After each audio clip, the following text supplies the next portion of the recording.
Wakamani Hamaki Epido. My name is Darcy Bear. I'm the chief of the Whitecap Dakota First Nation, and I greet all of my relations, all of our elders. Of course, give thanks to all of the support over the years that you've given to our leadership. And we've been on this pathway of self-governance for a number of years. We started with the framework agreement on land management, and of course we've all seen the fruits of, that experience of sectorial self-government. But as for our Indigenous people, prior to European contact, we all had our own governance structures, we had our own territories, we had our own laws, we had our own health systems, education systems, and even policing, our own military.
100% yes.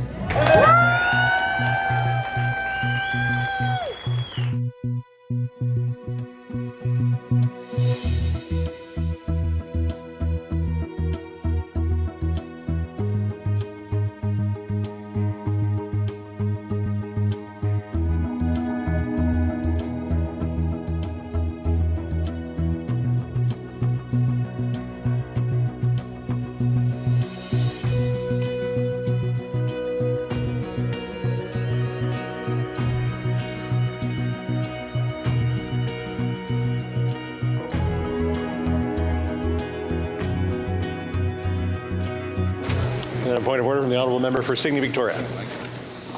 Mr. Speaker, there has been discussions amongst the parties, and if you seek it, I believe you will find unanimous consent to adopt the following motion. That notwithstanding any standing order, special order, or usual practice of the House, Ways and Means Motions number 17, notice of which was laid upon the table on June 9th, 2023, be deemed concurred in, that a bill passed thereon standing on the order paper in the name of the Minister of Crown Indigenous Relations entitled An Act to Give Effective Self-Government to Treaty Recognizing the Whitecap Dakota Nation, Wabaha Ska Dakota Ayate, and to make consequential amendments to other acts be deemed to have been introduced and read a first time, deemed read a second time, and referred to the Standing Committee on Indigenous and Northern Affairs. Motion's carried. Reading of this bill, deuxième lecture de ce projet de loi.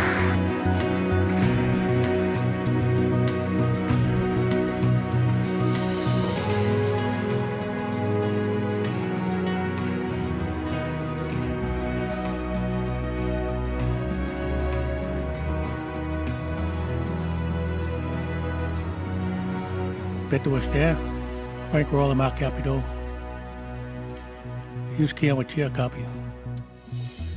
Chante Western the pitch use Pido. As part of the self-government, we want to seek proper recognition of Whitecap Dakota based on our contribution as allies of the British Crown. The case was made to Minister Miller, and he made the case to Cabinet to correct this historical oversight. We have now negotiated a self-government treaty that affirms Dakota as an Aboriginal peoples of Canada. We worked with a number of ministers, including Chuck Strahl, John Duncan, Carolyn Bennett, of course, Minister Mark Miller, and I want to thank them for their support throughout. Look at the history, and I think you're very familiar with it, Senator Arnott, just in regards to the War of 1812 and how our ancestors were, they fought alongside the British and the French, and of course, helped make this beautiful multicultural nation called Canada. Sadly, though, there's many promises made to our people, but none of those promises were honored. The history obviously predates that and goes back, obviously, the War of 1812 when these people and their predecessors stood as allies to us against a common foe, as well as the traditional grounds that were theirs well before our people were here, and that has resulted in the non-recognition of their Section 35 rights. And that is an indignity that we are correcting here today as part of that, but also as a greater process of recognizing the 8 other communities that exist in Canada, as well as their rights. Bill C-51 and this governance treaty have been a long time in coming for the Dakota Whitecap peoples, their community, their leadership, and by one estimate, nearly 140 years. Colleagues, I wish to acknowledge the leadership, guidance, and determination of Chief Darcy Bear. Chief Bear is an extraordinary leader. He is a relationship builder and an entrepreneur. And I've had the good fortune to get to know him and work with him over the course of the last 30 years. He's been notably successful in many areas, including housing on the reserve, the creation of the casino, the hotel, and the establishment of the world-class golf course has been mentioned. I also want to acknowledge the contributions of 2 longtime councillors, Mr. Frank Royal and Mr. Dwayne Eagle. I am grateful to the elders as well who helped guide Chief Bear and his community. Why should Canadians pay attention and support this agreement? It matters because self-government restores Dakota Whitecap's legal right to self-determination, recognizing their underlying inherent rights. It recognized them as a First Nation under Section 35 of Canada's Constitution. It matters because this agreement means an opportunity for Whitecap Dakota to reclaim what was taken or withheld from them generations ago. Despite being some of Canada's most committed allies, this is what they've been fighting for ever since, with truth and justice on their side. It matters because this is an opportunity to enhance prosperity and pride of place in Canada for this great people.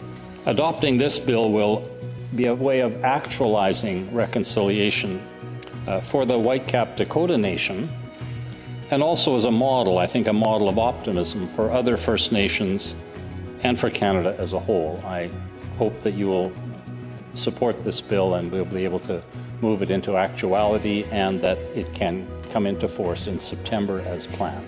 Thank you very much.